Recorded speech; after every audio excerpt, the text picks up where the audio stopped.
ができるまではどうだろうとかっていろいろこう考えてるんですよ。リズムが流れると、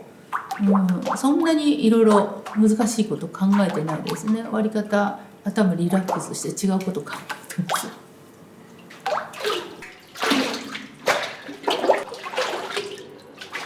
リズムができてきていい感じっていうと、意外にね、今日晩ご飯何食べようかとかね、全然違うこと考えてます。趣味のこと考えてみたりとかで、そういう風になってくるとまあまあいい感じでいってるんですよ。よそごとを考えてる時の方が、もう常にこうかどうかなと思ってるとなかなかうまくいってない。集中力っていうのかわかんないですけど、単純作業でもですね、黙々と集中して作業するっていうのは得意な方かなと思います。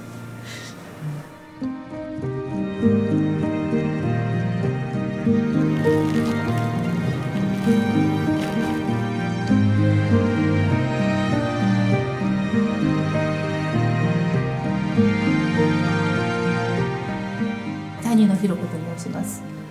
職業は紙すき職人です。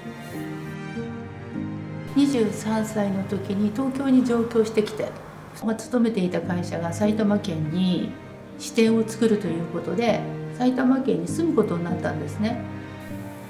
これが紙の産地とは知らなかったんですけれども、当時紙をすいてる人がまだいっぱいいらして、そういう工房を見ることがあったので、びっくりしたというか、自分もやりたいなと思いました。あと1個ずつ。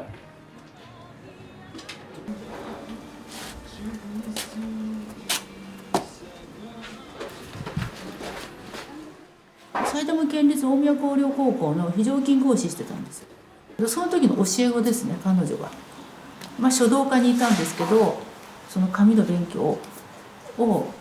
えに行くわけです。でそこで出会って、で彼女が選択で紙すきとかっていうのを選択したので、そこで初めて紙すきというのを見て、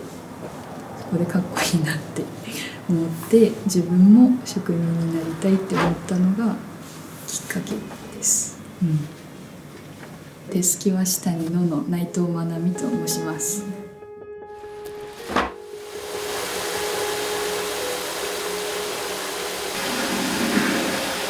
東京で仕事してるのは決して待遇は悪くなかったんですよ。だけどもっとこう自分と向き合うというか、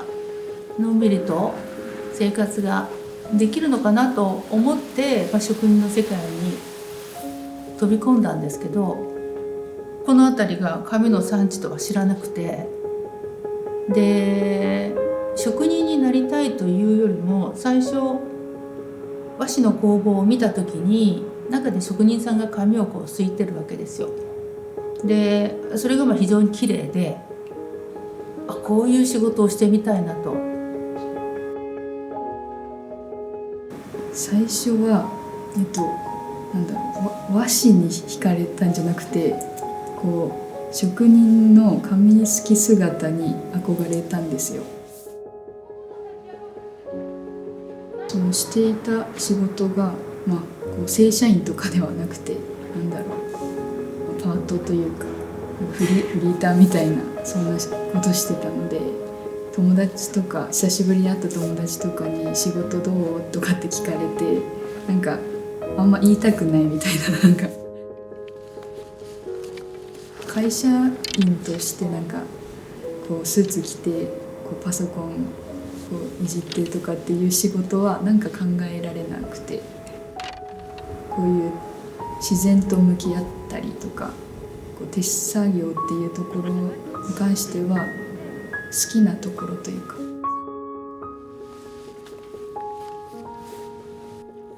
ずっと仕事をしていきたいと思っていたので、できればその体を使うとか、元気であれば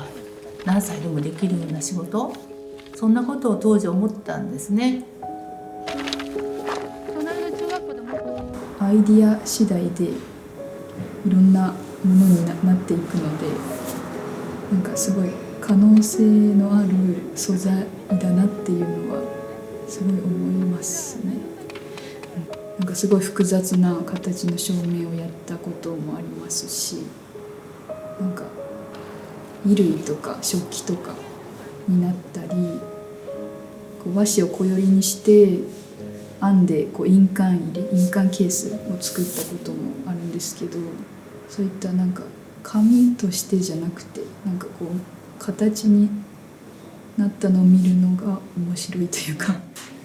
ただ楽しいことばっかりじゃなくて困難の方が多いんですけれども、ただそこのところで出来上がってお客様が喜んでくれるとかっていう時にはやっぱり嬉しいっていうか励みになりますね。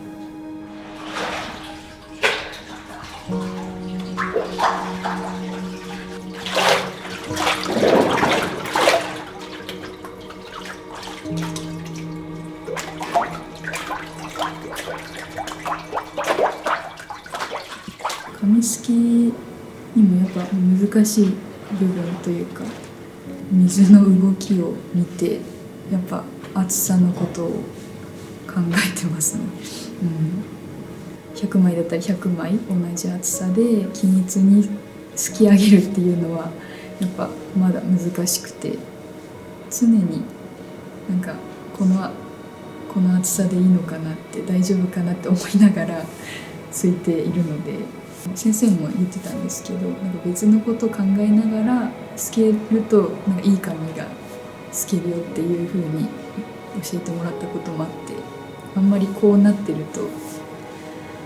ダメというかと私はね道具の一つですよね。自分の体も多分一体化して、手の先にその道具というものがつくじゃないですか。一体になって自分のマシンの一つになっていくと、割となんとなくわかると思いますけど、何かの一つになってるだけなんで、うまくいきだすとね、リズムが流れると、そんなにいろいろ難しいこと考えてないですね。割り方、頭リラックスして違うこと考えてますよ。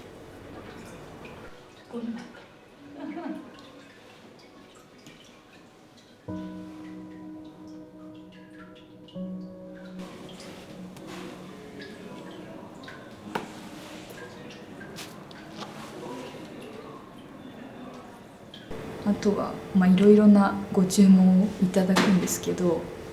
そのお客様のご要望というか、あったものを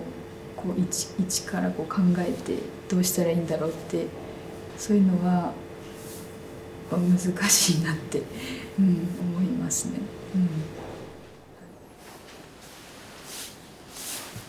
ゼロからスタートしているものが経験値で、ゼロからスタートのものが翌年は1になり、少しずつスタートの位置が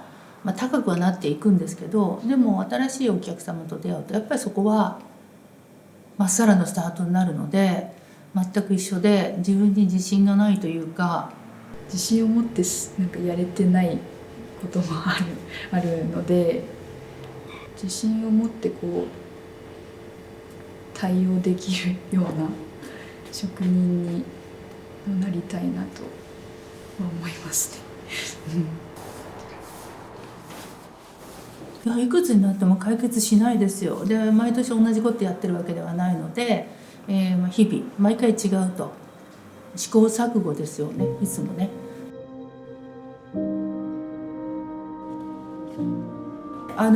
結局紙の世界に入った時にはなんかすごく綺麗な紙がすければいいという、本当に単純なそれだけの気持ちで入ったんですね。でもちろんいい紙がすけないとこう自分で仕事として成り立っていかないんだけれども、でそれをやっていくと何が今度起きてくるかというと、例えば和紙の原料のことであったりとか、それから道具のことであったりとか、紙をすくこと自体よりも周りの環境設定が非常に厳しい状況にあって、そういう人たちをお互いで支援しながらでないと我々自身が残っていけないから、畑作るとか道具を作る職人さんをなんとなく見つけて地元でも育ててみるような努力をするとかっていうことは常に働きかけてます。その地域の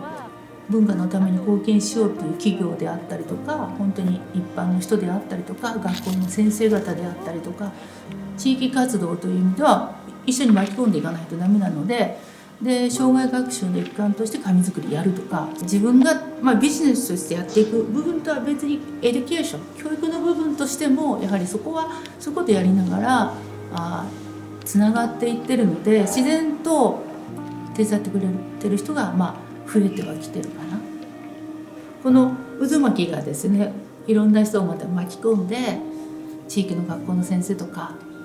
一緒にじゃあ土日やろうかねとかってそこまで成長してきましたね。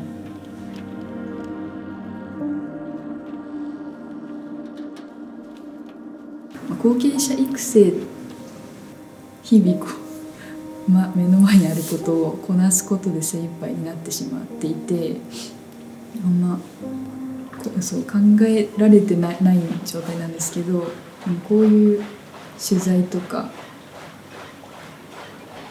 こう受けた時に伝統工芸を受け継いで次の世代につなげるっていう中にも入ってるんだなっていうのをこういう時に感じるというか、ただ仕事をこなすだけじゃないんだなっていうのをそう思わされるというか、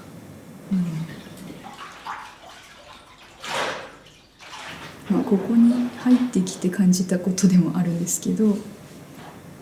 そう自分の持ってるものを全部教えてくれてて、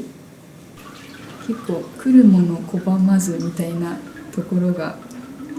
あって、自分の技術とかを隠したりしないで育てようとしてくれてるんだなっていうのを感じています。